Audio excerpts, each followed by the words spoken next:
વચન માંથી આજે સવારે આપણે શીખવા માંગીએ છીએ કે પ્રભુ ઈસુ ખ્રિસ્ત સાથે નિર્ણય કરીએ. પ્રભુ ઈસુ ખ્રિસ્ત સાથે નિર્ણય કરીએ એ વિષય પર પ્રભુનું વચન આપણે મનન કરવા માંગીએ છીએ. આવો પવિત્ર શાસ્ત્રો બાઇબલને ખોલતા ગીત શાસ્ત્રોનું પુસ્તક એનો 63મો અધ્યાય અને 5 અને 6 કલમ આપણે વાંચીએ. ગીત શાસ્ત્રો પુસ્તકનો 63મો અધ્યાય અને 5 અને 6 કલમ આપણે વાંચીએ તથા સાંભળીએ. મારા બિછાના પર તું મને યાદ આવે છે અને હું રાતને પહોર તારું ધ્યાન ધરું છું. Hallelujah, hallelujah. વચનની અંદર શું લખવામાં આવ્યું છે? પહેલી બાબત અહીંયા આપણને જોવા મળે છે કે પ્રભુ તરફ ધ્યાન ધરવું. મુખ્ય બાબત છે કે પ્રભુ ઈસુ ખ્રિસ્ત સાથે નિર્ણય કરીએ. કેવો નિર્ણય કરીએ? કે પ્રભુ તરફ આપણું ધ્યાન રહે. Hallelujah, hallelujah. અહીં લખવામાં આવ્યું છે મારા બિછાના પર તું મને યાદ આવે છે. હે,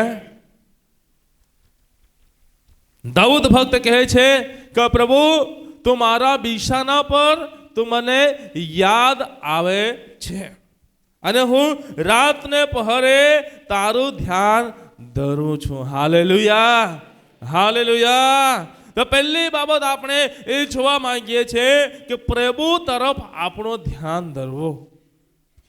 પ્રભુ તરફ આપણું ધ્યાન ધરવું. આજે મારા પ્રિય ભાઈ બહેનો, આપણું ધ્યાન ક્યાં હોય છે? હું તમને પૂછવા માંગુ છું, તમારું ધ્યાન ક્યાં હોય છે? જ્યારે આપણે રસ્તે ચાલીએ છીએ ત્યારે આપણું ધ્યાન ક્યાં હોય છે? કદાચ ગાડી ચલાવે છે તો ગાડી ચલાવનારનું ધ્યાન સામે રસ્તે હશે, બરાબર, અને થોડું સાઈડ પર હશે.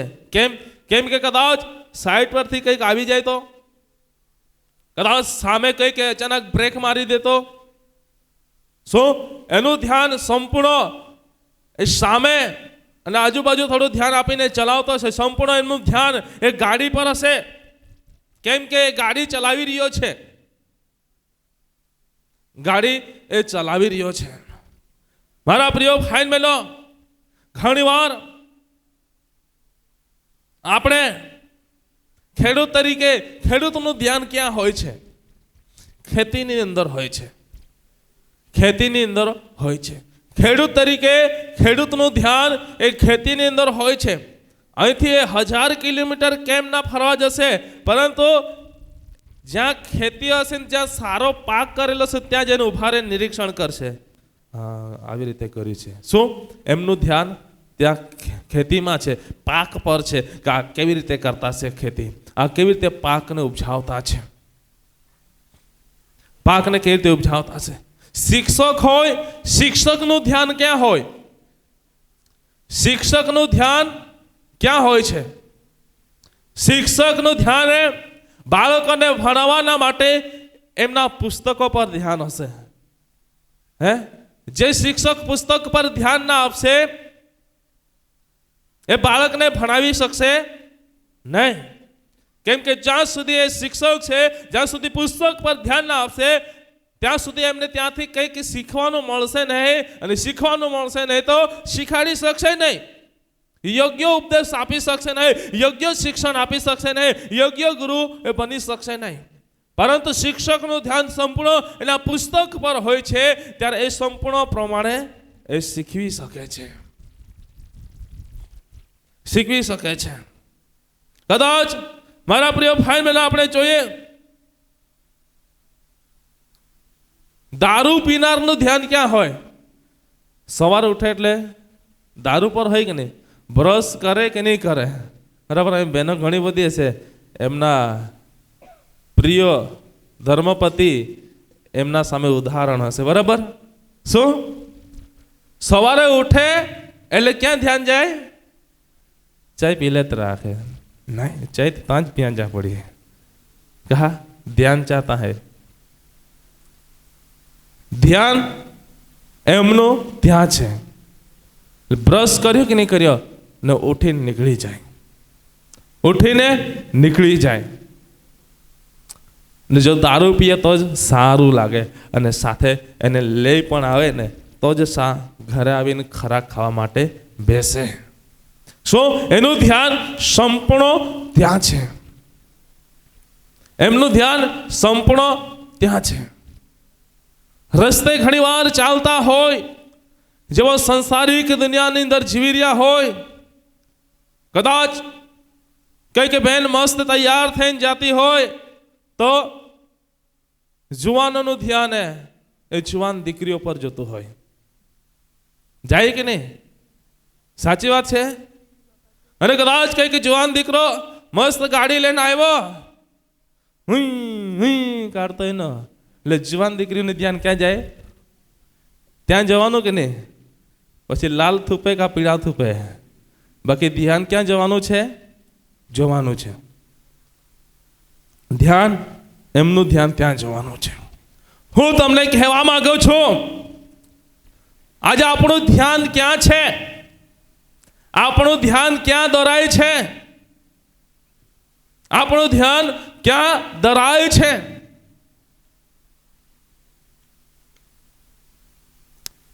આજે આપણે એટલું બધું જે કાર્યો કરે છે એની અંદર આપણું ધ્યાન થઈ ગયું છે કે ઊંઘમાં પણ આપણે એ બાબતને બોલીએ છીએ. અમુક વાર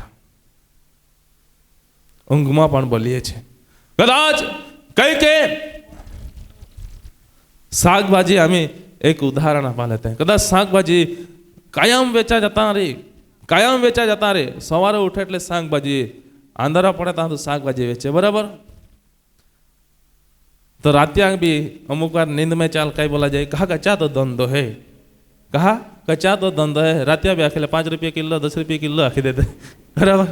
શું એનું ધ્યાન સંપૂર્ણ ત્યાં બંધાયેલું છે, સંપૂર્ણ એનું ધ્યાન બંધાયેલું છે. આજે અમે સેવક તરીકે આજે અમે સેવા કરીએ છીએ, અમારું ધ્યાન રાત્રે બી ફોન આવે, વિનંતી શું કે અમને ખબર ના પડે, પણ અમને ખબર છે કે પ્રાર્થના કરવાની છે. ભલે વિનંતી ના ખબર પડશે, પણ ઊંઘમાં પણ અમે પ્રાર્થના તો કરીશું, કેમ કે ધ્યાન ત્યાં છે. ઊંઘમાંથી ઉઠાડીને પણ કે તો આ વચન થોડું ત્યાં બોલી દે ને, શું ધ્યાન ત્યાં છે, બોલીશું. આરાધકોને કે તો આ આરાધના કરાવી દે ને, શું એમનું ધ્યાન ત્યાં છે. એટલે કેતી બરાબર એ આરાધનાની શરૂઆત કે છે. આપણું ધ્યાન ક્યાં છે? આપણું ધ્યાન ક્યાં છે? હું તમને કહેવા માંગુ છું, આજે હું તમને કહેવા માંગુ છું કે પ્રભુ સાથે નિર્ણય કરીએ. એ કેવો નિર્ણય કરીએ કે પ્રભુ તરફ આપણે ધ્યાન ધરવાનું. આજે પૃથ્વી પર જીવન જીવતા આપણું ધ્યાન ક્યાં થઈ રહ્યું છે? આપણું ધ્યાન ક્યાં બની રહ્યું છે? આપણે ક્યાં મન લગાડી રહ્યા છે? ક્યાં ચિત્ત લગાડી રહ્યા છે? ઉઠીએ છે ત્યારથી ઊંઘીએ ત્યાં સુધી, ઊંઘમાં પણ આપણે એ જ બાબતનું ધ્યાન કરીએ છીએ. કેમ કે મારા પ્રિય ભાઈ બહેનો, આપણું ધ્યાન એટલું બધું ત્યાં થઈ ગયું છે કે આપણને ત્યાંથી કોઈ દેખાઈ રહ્યું નથી, આપણી સામે કોઈ દેખાઈ રહ્યું નથી. દાઉદ ભક્ત કહે છે કે પ્રભુ મારા બિછાના પર તું મને યાદ આવે છે, હું રાતને પહરે તારું ધ્યાન ધરું છું. પરંતુ આજે રાતના પહરે આપણને પ્રભુ દેખાતા નથી, પરંતુ કંઈક બીજું દેખાશે. દેખાય છે ને? હે, દેખાય છે? દેખાય છે. ખાસ કરીને વધારે પડતી જો ટીવી જોતા હોય, બરાબર, ટીવી જોતા હોય એમાં કદાચ બેવડાવે એવું કદાચ દ્રશ્ય જોઈ લીધો તો મનુષ્યનું ધ્યાન ત્યાં ચોંટી જશે, ને ઊંઘમાં ઉઠીને ઊંઘમાં પણ એને એ બીવડાવશે જ. શું એમનું ધ્યાન ત્યાં ચોંટી ગયું છે? ત્યાં ચોંટી ગયું છે. એક સામાન્ય ઉદાહરણ, મોટા ભાગે આપણા ગુજરાતની અંદર અથવા ગુજરાતની બહાર પણ એક એવો ચાલે છે, એ જેઠાલાલ. કેટલા જણના ઘરની અંદર ચાલે છે કહો ને? આમે ત્યાં કે ચલાડી દે કહે, બરાબર? કેટલાના ઘરમાં ચાલે છે કહો તો મને? મોટા ભાગે બધાના ઘરની અંદર ચાલે છે, બરાબર? એની અંદર કદાચ એવું બતાવવામાં આવે છે, અને એની અંદર એવી રીતે ચિત્ર એન્ડિંગ કરવામાં આવે છે, કહાની એવી રીતે એન્ડિંગ કરવામાં આવે છે કે આપણું ધ્યાન ત્યાં કેન્દ્રિત કરી લે. ને બીજા દિવસે 8, 8:30 વાગે કે 9 વાગે આવે એના પહેલા નાહી ધોઈને ડીશ લઈને ત્યાં બેસી જાય. 5 મિનિટ બાકી છે, ફટાફટ. શું આપણું ધ્યાન કેન્દ્રિત થઈ ગયું છે? કેમ કે અહીંથી પૂરું થઈ જશે. શું થશે એ મારે જોવું છે. ફટાફટ હાથ ધોઈને નાહી ધોઈને ગમે તે કામ ધંધા પર ગયા નાહી ધોઈને આવીને પહેલા બેસી જાય. કેમ કે એમનું ધ્યાન, આપણું ધ્યાન ત્યાં છે. આપણું ધ્યાન ત્યાં કેન્દ્રિત થઈ ગયેલું છે. આપણું ધ્યાન ત્યાં બંધાઈ ગયું છે. એ જ રીતે મારા પ્રિય ભાઈ બહેનો, હું તમને કહેવા માંગુ છું, સંસારની અંદર જીવન જીવતા આપણી પૃથ્વી પરની જે દરેક પ્રવૃત્તિઓ છે એ પ્રવૃત્તિઓની સાથે આપણું ધ્યાન કેવી રીતે જડાઈ ગયેલું છે, આપણું ધ્યાન કેવી રીતે કેન્દ્રિત થઈ ગયેલું છે, આપણે કેવી રીતે એની સાથે બંધાઈ ગયેલા છે કે જે ઊંઘમાંથી પણ ઉઠાડીને આપણને પૂછે આપણે કહાની કે આપીએ. કોઈક બહુ જ મોટો તબેલા વાળું હોય, એને ગાય ભેંસની અંદર બહુ જ એ મહેનતું હોય અને એની અંદર એને આવડત હોય, તમે એમને ગમે તે પૂછો કે ગાયની અંદર આ થયું છે, બરાબર, ભેંસમાં આ તકલીફો થઈ છે, તમને તરત જ કેવા લાગશે આને આમ કરી દા, આમને આમ કર્યા. શું એમનું સંપૂર્ણ ધ્યાન ત્યાં જ છે. શું આજે આ પ્રવૃત્તિઓમાં આપણું ધ્યાન એકદમ બંધાઈ ગયેલું છે કે ઊંઘમાં પણ આપણને પૂછવામાં આવે આપણે એને ખેઈ નાખીએ છીએ. એ જ રીતે આજે તમને હું કહેવા માંગુ છું કે આજે પ્રભુ પર વિશ્વાસ કરનારા આપણે બાળકો છે. પ્રભુની પસંદ કરેલી રાજમાન્ય યાજક વર્ગના આપણે દીકરા દીકરીઓ છે. આપણને પ્રભુ એના રક્ત થકી ખરીદી લીધા છે. એના રક્ત થકી પ્રભુએ આપણને બાંધી લીધા છે.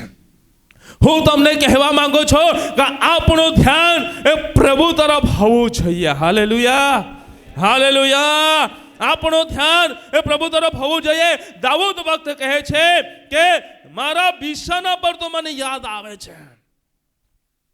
આજે હું તમને પૂછવા માંગુ છું, આજે કેટલા જણ છે બહુ જ વિશ્વાસથી તમે કહો, કેટલા જણ છે કે ગમે ત્યારે બિછાના પર પ્રભુ યાદ આવતા હોય એવા કેટલા જણ છે?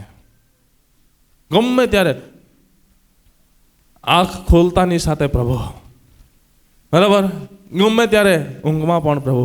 કેટલા જણ એવું કહી શકે છે કે પ્રભુ યાદ આવે છે? બહુ જ વિશ્વાસથી મને હાથ બતાવો. કેટલા જણ કહી શકે છે પ્રભુ અમને યાદ આવે છે? આવે છે? બહુ ઓછા છે. આપણે હજારોની સંખ્યાની અંદર બેઠા છે, પરંતુ આપણને પ્રભુ યાદ આવતા નથી. શું યાદ આવે છે? કેમ કે આ જગતની વાનાઓ છે, ભૌતિક વાનાઓ છે, જેમને આપણને બાંધી લીધા છે. જગતના દ્રવ્યોએ આપણને બાંધી લીધા છે. જગતના ભૌતિક વાનાએ આપણને બાંધી લીધા છે કે જે આપણને આપણું ધ્યાનને કેન્દ્રિત કરી લીધું છે. પ્રભુ તરફ આપણું ધ્યાન રહેતું નથી, પરંતુ ભૌતિક વાનાઓની અંદર આપણું ધ્યાન કેન્દ્રિત થઈ ગયું છે. અને ઉઠીએ, બેસીએ, ખાઈએ, પીએ, વાત કરીએ, પરંતુ આપણું ધ્યાન ત્યાં હોય છે. આપણા મનની અંદર એનો એ જ વિચાર આવે છે, આપણને એનું એ જ કામ દેખાય છે. પરંતુ વિશ્વાસ કરનારાઓને હું કહેવા માંગુ છું, જો ખ્રિસ્તમાં એક છે તેઓને કહેવા માંગુ છું, જેઓ પ્રભુ ઈસુ ખ્રિસ્તના દીકરા દીકરીઓ કહેવાય છે, એમને કહેવા માંગુ છું કે આજે આપણું ધ્યાન એ પ્રભુ તરફ હોવું જોઈએ. આપણા બિછાના પર એ પ્રભુ આપણને દેખાવો જોઈએ. આપણા બિછાના પર એ પ્રભુ આપણને દેખાવો જોઈએ. આજે મારા પ્રિય ભાઈ બહેનો, આજે આપણા બિછાના પર પ્રભુ આપણને દેખાવો છે. ફરતાની સાથે પ્રભુ આપણને, ઊંઘમાંથી ઉઠતાની સાથે પ્રભુ આપણને, રાતના દર્શનમાં પ્રભુ આપણને દેખાવો છે. આપણું ધ્યાન એટલું બધું આજે આપણે, મારા પ્રિય ભાઈ બહેનો, આપણે પ્રભુ તરફ લગાવીએ. કેમ કે વચનની અંદર દાઉદ ભક્ત કહે છે, હું રાતને ફરે તેનું ધ્યાન ધરું છું, જાણે કે મજ્જા તથા મેનથી મારા આત્મા તૃપ્ત થશે અને હર્ષ હોઠોથી મારું મુખ તારું સ્તવન કરશે. રાત્રે પણ આપણા મુખ થકી પ્રભુની આરાધના થવી જરૂરી છે. Hallelujah, hallelujah. આજે મારા પ્રિય ભાઈ બહેનો, આપણું ધ્યાન એ પ્રભુ તરફ હોવું જરૂરી છે. રાતના પહરે બિછાના પર પણ આપણને એ પ્રભુ દેખાવા એ જરૂરી છે. Hallelujah, hallelujah. જ્યારે ગીત શાસ્ત્રો એનો 27મો અધ્યાય ને આપણે વાંચીએ છીએ, ત્યાં 4th કલમમાં લખવામાં આવ્યું છે. શું કહે છે? વાંચીએ. યહોવા પાસે મેં એક વરદાન માંગ્યું છે કે યહોવાનું મંદિર મારી જિંદગીના સર્વ દિવસો પર્યંત મારું નિવાસસ્થાન થાય. Hallelujah, hallelujah. આજે આપણું ધ્યાન પ્રભુ તરફ એવી રીતે આપણે રાખીએ, એવી રીતે રાખીએ કે ના પવિત્ર સ્થાન એ જિંદગી ભર આપણું નિવાસ સ્થાન બની જાય. Hallelujah, hallelujah, hallelujah, hallelujah, hallelujah, hallelujah, hallelujah, hallelujah, hallelujah, hallelujah, hallelujah, hallelujah. મારા પ્રિય ભાઈ બહેનો, આજે આપણું ધ્યાન એ રીતે રાખીએ, આપણું ધ્યાન એ રીતે રાખીએ. આજે પ્રભુને આગળ આપણે એક નિર્ણય કરીએ કે પ્રભુ, હું તારી આગળ આજે એવું નિર્ણય કરવા માંગુ છું. પ્રભુ, આજે તે મને પૃથ્વી પર આટલું સારું જીવન આપ્યું છે, પરંતુ પ્રભુ મારું ધ્યાન જે તે મને મિલકત આપી છે એ ખેતીની અંદર છે. પ્રભુ, તે મને જે ધંધો આપ્યો છે, આશીર્વાદ આપ્યો છે, કે મારું ધ્યાન એ ઢોર થાકની અંદર છે. પ્રભુ, તે મને આશીર્વાદ આપ્યો છે, એના લીધે મારું ધ્યાન એ મારા વ્યવસાયની અંદર છે. પ્રભુ, તે મને જે આશીર્વાદ આપ્યો છે એના લીધે મારું ધ્યાન મારા બિઝનેસની અંદર છે. પ્રભુ, તે મને આશીર્વાદ આપ્યો છે, એના લીધે મારું ધ્યાન મારા અંગત પ્રવૃત્તિઓની અંદર છે. પરંતુ પ્રભુ, આજે તારું વચન મારી સામે આવ્યું છે, જે અરીસા સમાન બન્યું છે. અરીસા સમાન બનીને મને એ ચિત્ર બતાવી રહ્યું છે. માટે પ્રભુ, આજે મારું ધ્યાન એ તારી તરફ હું ધરવા માંગુ છું. પ્રભુને કહો તમે, પ્રભુ, હું મારું ધ્યાન હું તારી તરફ ધરવા માંગુ છું. અને પ્રભુ તરફ આપણે જ્યારે ધ્યાન ધરીએ છીએ, ત્યારે પ્રભુ તરફ આપણું ધ્યાન ધરીને આપણે જીવન જીવીએ છીએ, ત્યારે એ પ્રભુનું નિવાસ સ્થાન એ આપણું નિવાસ સ્થાન બની જાય છે. અને પ્રભુની વાડી, એદન વાડી, એ પ્રભુની વાડી એ આપણા માટે બની જાય છે. Hallelujah, hallelujah. અને જ્યારે મારા પ્રિય ભાઈ બહેનો, આપણે પ્રભુ તરફ આપણું ધ્યાન ધરીને આપણે જીવન જીવતા હોઈએ છીએ, પ્રભુને તરફ આપણો લક્ષ્ય રાખીને જીવન જીવતા હોઈએ છીએ, ત્યારે ઊંઘમાં પણ આપણા પ્રભુ આપણને દેખાતા હોય. આજે ઊંઘમાં પણ આપણા પ્રભુએ આપણા માટે હાથે પગે ખીલાનો માર ખાધો એ દેખાવું જોઈએ. આપણા પ્રભુએ, મારા પ્રિય ભાઈ બહેનો, શરીર પર જે 39 ફટકાઓનો માર ખાધો એ આપણને દેખાવું જોઈએ. આપણા પ્રભુએ હાથે પગે ખીલાનો માર ખાધો એ દેખાવો જોઈએ. આપણા પ્રભુએ માથા પર કાંટાના મુગટનો દુઃખ સહન કર્યું એ દેખાવો જોઈએ. પ્રભુએ એક ક્રૂસ લઈને જતા જતા કેટલી વખત પડી ગયો, કેટલી વખત ઉઠ્યા, એ આજે આપણને ઊંઘમાં દેખાવો જોઈએ. આજે મારા પ્રિય ભાઈ બહેનો, આપણું ધ્યાન ક્યાં છે? આપણું લક્ષ્ય ક્યાં છે? હું તમને કહેવા માંગુ છું, આજે પ્રભુની આગળ આપણે નિર્ણય કરીએ. પ્રભુ, આ પૃથ્વી પરનું હું જ્યાં સુધી જીવન જીવે છે, ત્યાં સુધી પ્રથમ હું તારા તરફ ધ્યાન કરીશ. પ્રભુ, હું તારા તરફ ધ્યાન કરીશ. માટે પ્રભુ, તારું નિવાસસ્થાન મારું નિવાસસ્થાન બનાવી દે. અને પ્રભુ, એ ધનવાડી એ તારી વાડી છે, યહોવાની વાડી છે, એ વાડીની અંદર મને રહેવાના માટે તારી કૃપા પૂરી પડ. Hallelujah, hallelujah. માટે મારા પ્રિય ભાઈ બહેનો, આજે પ્રભુને આગળ એ બાબતને આપણે યાદ કરીએ ને પ્રભુ તરફ આપણે ધ્યાન ધરનારા બનીએ. શા માટે આજે પ્રભુ તરફ આપણે ધ્યાન ધરવું જરૂરી છે?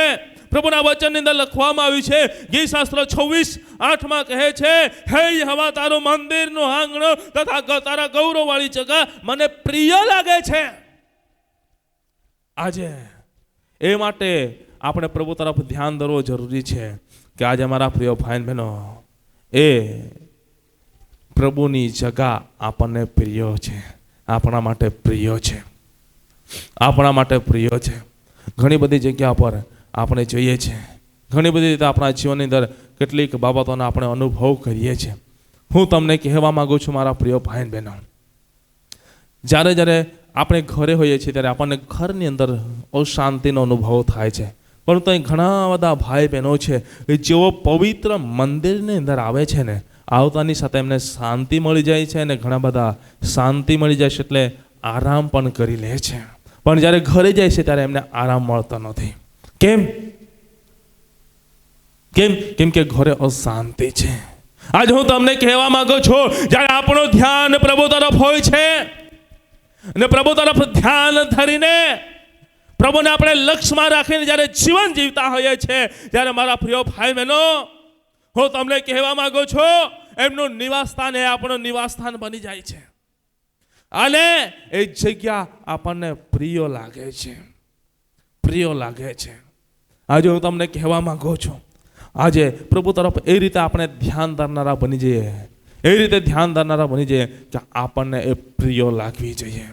એ પ્રભુ આપણને પ્રિય લાગવા જોઈએ.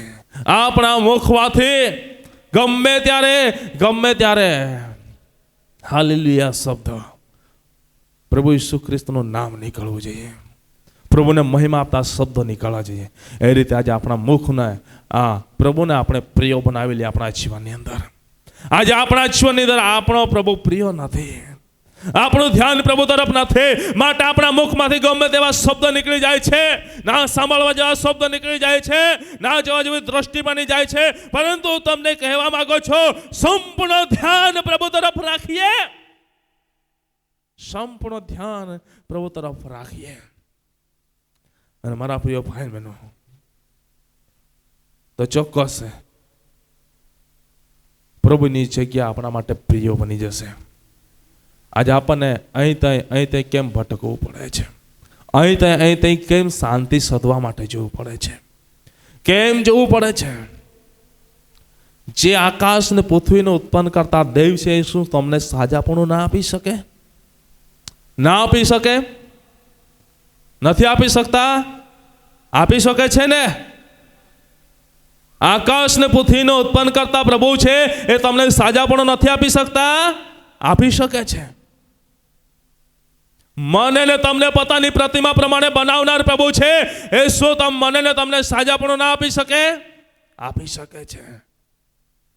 પોતાની પ્રતિમા પ્રમાણે બનાવ્યા છે, જીવનનો શ્વાસ એમનો ફૂંકવામાં આવ્યો છે, તો શું મારા પ્રિય ભાઈ બહેનો પ્રભુ આપણને સાજાપણું ના આપી શકે? શું મારા પ્રિય ભાઈ બહેનો પ્રભુ આપણને આશીર્વાદ ના આપી શકે? આપી શકે છે. પણ આજે આપણું ધ્યાન ક્યાં જાય છે? આપણું ધ્યાન ભટકતું હોય છે. આજે આપણું ધ્યાન ભટકે છે, આપણું ધ્યાન કેન્દ્રિત નથી. માટે આજે આપણે ભૂખ્યા રહેવું પડે છે, માટે આજે આપણે આત્મિક રીતે ભૂખ્યા રહેવું પડે છે, આત્મિક રીતે તરસ્યા રહેવું પડે છે. એના લીધે અહીં માંગો ત્યાં માંગો, અહીં માંગો ત્યાં માંગો, આપણે એવી જિંદગી બની જાય છે. પણ જ્યાં સુધી પૃથ્વી પર જીવન જીવીશું, ત્યાં સુધી આજે મારા પ્રિય ભાઈ બહેનો સંપૂર્ણ ધ્યાન પ્રભુ તરફ રાખીને જીવન જીવીશું, તો આપણને કોઈ પણ વાનાની ખોટ પડશે નહીં, કોઈ પણ વાનાની ખોટ પડશે નહીં. કેમ કે પ્રભુ એ આપણી સાથે આપણી અંદર રહે છે. પણ આજે આપણું ધ્યાન ભટકે છે, માટે પ્રભુને આપણે સ્થાન આપતા નથી આપણા જીવનની અંદર. આજે આપણું ધ્યાન ભટકી જાય છે. ધ્યાન ભટક્યું એટલે જીવન બરબાદ થઈ જાય છે. રસ્તે ચાલીએ છીએ, મોટાભાગે મહારાષ્ટ્ર વિસ્તારની અંદર આપણે જોઈએ છીએ, વાળાંકની અંદર લખવામાં આવ્યું છે, આગળ વાળાંક છે, ધ્યાન ગયું તો જાન ગઈ. શું? ધ્યાન ગયું તો જીવન ગયું, જીવ ગયો. આજે પ્રભુ તરફ પણ એ જ છે, પ્રભુ તરફ આપણે ધ્યાન ધરતા નથી તો આપણું જીવન આપણે ગુમાવીએ છીએ, આપણા આશીર્વાદોને આપણે ગુમાવીએ છીએ, આપણે શ્રાપને લઈ લઈએ છીએ, દુઃખને લઈ લઈએ છીએ, લડાઈ ઝઘડાને ઘરની અંદર લઈ લઈએ છીએ, અશાંતિને આપણે લઈ લઈએ છીએ. આજે મારા પ્રિય ભાઈ બહેનો, હું તમને કહેવા માંગુ છું, આજે આપણું ધ્યાન એ પ્રભુ તરફ લગાડીએ, પ્રભુ તરફ લગાડીએ, એ જગ્યાને પ્રિય બનાવીએ. હું એ વિશ્વાસ રાખું છું, પ્રભુએ મને 2 વખત મરણના મુખમાંથી બહાર કાઢ્યા છે, તો એ પ્રભુ મારા માટે બીજું ના કરી શકે? કરી શકે છે. 24 કલાક થઈ ગયા, એ પ્રભુ મરેલામાંથી જીવતા કરતો હોય તો હું તમને કહેવા માંગુ છું, હું તમને કહેવા માંગુ છું, તો બીજું શું જોઈએ છે? તમને શું જોઈએ છે?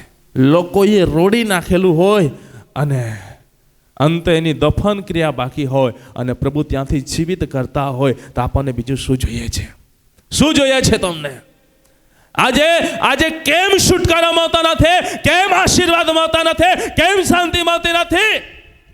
કેમ કે મારા પ્રિય ભાઈ બહેનો, આપણું ધ્યાન ભટકી ગયું છે. આપણું ધ્યાન ભટકી ગયું છે. શેતાન આપણી આંખોની સામે મસ્ત બાબતો લાવે છે, જેના લીધે આપણને લાલચ આવી જાય છે. લાલચ આવી જાય છે ને લાલચ આવી જાય છે, એના લીધે આપણું ધ્યાન ત્યાં જાય છે. ધીમે ધીમે માર્ગ થોડો આપણો સાઈડ પર જાય છે ને સાઈડ પર જાય છે ને આપણે એને ગળે લગાવી લઈએ છીએ. એ અજવાળામાંથી નીકળીને અંધકારમાં જઈને આપણે ગળે લગાવવા લાગીએ છીએ, એને ચુમ્મા આપવા લાગીએ છીએ અને એને પ્રિય બનાવી લઈએ છીએ. પરંતુ મારા પ્રિય ભાઈ બહેનો, આજે એના લીધે આજે આપણે તકલીફોની અંદર છે, એના લીધે મુશ્કેલીઓની અંદર છે. આજે વિશ્વાસ કરનારા હરેક ભાઈ બહેનોને કહેવા માંગુ છું, આજે પ્રભુને આગળ આપણે નિર્ણય કરીએ કે પ્રભુ, અત્યાર સુધી મેં ઘણી બધી રીતે જીવન જીવી છું, પરંતુ આજથી હું તને પ્રિય બનાવવા માંગુ છું. હું તને પ્રિયતમ બનાવવા માંગુ છું. કેમ કે પ્રભુ, મારું ધ્યાન તારા તરફ રાખવા માંગુ છું. પ્રભુ, હું ઊંઘું અને હું તારા કામોનું અવલોકન કર્યા કરું. હું પ્રભુ રાત્રે દર્શનમાં પણ હું તને જ જાઉં ને તે કરેલા કાર્યોને હું નિહાળી શકું. આપણું ધ્યાન એ પ્રભુ તરફ રાખનારા બનીએ. Hallelujah, hallelujah, hallelujah. આજે મારા પ્રિય ભાઈ બહેનો, આજે આપણું ધ્યાન એ પ્રભુ તરફ રાખનારા બનીએ. પ્રભુના વચનની અંદર લખવામાં આવ્યું છે, આજે શા માટે આપણે પ્રભુ તરફ ધ્યાન ધરવું છે? ત્યાં આપણને જોવા મળે છે પ્રભુનું વચન કે એ પ્રભુ આપણને એ પ્રિય લાગવા લાગે. પ્રભુ આપણને પ્રિય લાગવા લાગે. પ્રભુને આજે આપણે કંઈક અલગ રીતે કરી નાખીએ છીએ. પરંતુ તમને કહેવા માંગુ છું, જો તમે ખરેખર પ્રભુ તરફ ખરા અંતઃકરણથી જો દ્રષ્ટિ કરશો તો તમને એ પ્રિય લાગવા લાગશે. અને પ્રિય લાગશે ત્યારે તમારા જીવનની અંદર મારા પ્રિય ભાઈ બહેનો, ઘણા બધા તમે આશીષોનો અનુભવ કરશો. એમાં બીજી બાબત તરફ આપણે જોઈએ છીએ, રેગીશાસ્ત્ર 121 અંદર આવીએ છીએ, ત્યાં લખવામાં આવ્યું છે, એમ કહેવામાં આવ્યું છે કે જે યહોવાએ આકાશ તથા પૃથ્વી ઉત્પન્ન કરી છે, એના પહેલા લખવામાં આવ્યું છે, હું પર્વત તરફમાંથી મારી આંખો ઊંચી કરી છે, મને ક્યાંથી સહાય મળશે? ક્યાંથી સહાય મળશે? જો આપણું ધ્યાન પ્રભુ તરફ છે તો પ્રભુ તરફથી આપણને સહાય મળે છે. હાલેલુયા. કેમ કે લખવામાં આવ્યું છે, જે યહોવાએ આકાશ તથા પૃથ્વી ઉત્પન્ન કર્યા છે તેની તરફથી મને સહાય મળે છે. Hallelujah, hallelujah. શું મારા પ્રિય ભાઈ બહેનો, આજે આપણું ધ્યાન આપણા ધંધા પર છે, આપણું ધ્યાન આપણા બિઝનેસ પર છે, આપણું ધ્યાન આપણી ખેતી પર છે, આપણું ધ્યાન આપણા વ્યવસાય પર છે, અથવા જગતના ભૌતિક વાનાઓ પર છે? જ્યારે તકલીફો આવે છે ત્યારે શું એ બાબત આપણને ઉઘારી શકે છે? ત્યારે શું એ આપણને બચાવી શકે છે? બચાવી શકે છે? નહીં. પરંતુ જે યહોવાએ આકાશ અને પૃથ્વી બનાવી છે, સૃષ્ટિનું સર્જનહાર કર્યું છે, એની તરફથી આપણને સહાય મળે છે. ભૌતિક માનવો પર ધ્યાન આપીને એમના પર આપણે એમની પાછળ પાગલ થઈ જઈશું. પરંતુ મારા પ્રિય ભાઈ બહેનો, જ્યારે મદદની જરૂર પડશે ત્યારે આપણે આ બાજુ નજર કરીશું, આ બાજુ નજર કરીશું, આ બાજુ નજર કરીશું, આ બાજુ નજર કરીશું. આપણે દૂરબીન લગાવીને પણ જોઈશું, પરંતુ ત્યાં નજીક કોઈ આપણને દેખાશે નહીં. નજીક નજીક આપણને કોઈ દેખાશે નહીં, પણ એવા સમયે આપણો પ્રભુ આપણને સહાય કરે છે. Hallelujah, hallelujah. માટે મારા પ્રિય ભાઈ બહેનો, તમને કહેવા માંગુ છું, આજે આપણું ધ્યાન આપણા પ્રભુ તરફ રાખીએ. આપણું ધ્યાન આપણા પ્રભુ તરફ રાખીએ. આજે ત્યાં બીજી ત્રીજી બાબત આપણને જોવા મળે છે. શા માટે આજે પ્રભુ તરફ ધ્યાન રાખવું જરૂરી છે? પહેલી બાબત એ આપણને પ્રિય લાગવા લાગે છે, ને પ્રિય લાગવા લાગે છે ત્યારે મારા પ્રિય ભાઈ બહેનો, એમની તરફથી આપણને સહાયતા મળવા લાગે છે. અને ત્રીજી બાબત આપણને જોવા મળે છે, પ્રભુના વચનની અંદર વાંચીએ છીએ, ત્યાં કહે છે તે તારા પગને ઢગવા દેશે નહીં. આપણા પગને એમ તેમ લથડી જવા દેશે નહીં, પડી જવા દેશે નહીં. કેમ કે વચનની અંદર લખવામાં આવ્યું છે. વાંચો ગીતશાસ્ત્રો એનો 37મો અધ્યાય, ગીતશાસ્ત્રો એનો 37મો અધ્યાય, ને તમે વાંચો 23 અને 24મી કલમ. જ્યારે માણસનો માર્ગ યહોવાને પસંદ પડે છે, ત્યારે તે તેના પગલાં સ્થિર કરે છે. જો કે તે પડી જાય તો પણ તે છેક જમીનદોસ્ત થશે નહીં, કેમ કે યહોવા તેનો હાથ પકડીને તેને નિભાવશે. Hallelujah, hallelujah. પ્રભુનું વચન શું કહે છે? શા માટે આજે પ્રભુ તરફ ધ્યાન આપવું જરૂરી છે? કેમ કે આપણને પ્રિય લાગે, અને પ્રિય લાગવા થકે આપણને પ્રભુ તરફથી બધી જ સહાયતા મળે, અને સહાયતા મળે એટલે મારા પ્રિય ભાઈ બહેનો, આપણા જીવનની અંદર કંઈક તકલીફ આવે ત્યારે પ્રભુ આપણા પગને ઢગી જવા દેતો નથી. કેમ કે વચનની અંદર લખવામાં આવ્યું છે, એ સમય દરમિયાન આપણા માર્ગે આપણા દેવને પસંદ પડી આવી જાય છે. Hallelujah, hallelujah. પ્રભુ આપણને પ્રિય લાગવા લાગે છે, પ્રભુ તરફ આપણું ધ્યાન એ દ્રષ્ટિ બની જાય છે ત્યારે મારા પ્રિય ભાઈ બહેનો, એ પ્રભુ એ આપણા માર્ગને પસંદ કરે છે, અને આપણા માર્ગને પસંદ કરે છે ત્યારે આપણા પગને પ્રભુ સ્થિર કરી દે છે. Hallelujah, hallelujah. જ્યારે પ્રભુને એ માર્ગ પસંદ આવે છે ત્યારે એ માર્ગ પર આપણા પગલાને પ્રભુ સ્થિર કરી દે છે, અને સ્થિર કરી દે છે ત્યારે આપણને પ્રભુ કોઈ પણ વાનાની એ તકલીફો પડવા દેતો નથી. પણ વચનની અંદર લખવામાં આવ્યું છે, જો કે તે પડી જાય તો પણ તે છેક જમીનદોસ્ત થશે નહીં. Hallelujah, hallelujah. જો પડી જાય તો પણ જમીનદોસ્ત થશે નહીં. પ્રભુ આપણને જમીનદોસ્ત થવા દેતો નથી, કેમ કે આપણું ધ્યાન પ્રભુ તરફ છે. આપણું ધ્યાન પ્રભુ તરફ છે. કદાચ પ્રભુ તરફ ધ્યાન કરીને જીવન જીતા કદાચ કઈ તકલીફો, મુશ્કેલીઓનો સામનો કરવો પડ્યો, પરંતુ પ્રભુ જમીનદોસ્ત થવા દેશે નહીં. પરંતુ પ્રભુ ત્યાંથી જે ઉઠાડશે તો પ્રભુ રાજગાદી પર બેસાડી દેશે. Hallelujah, hallelujah. વચનની અંદર લખવામાં આવ્યું છે કે એ આપણને જમીનદોસ્ત થવા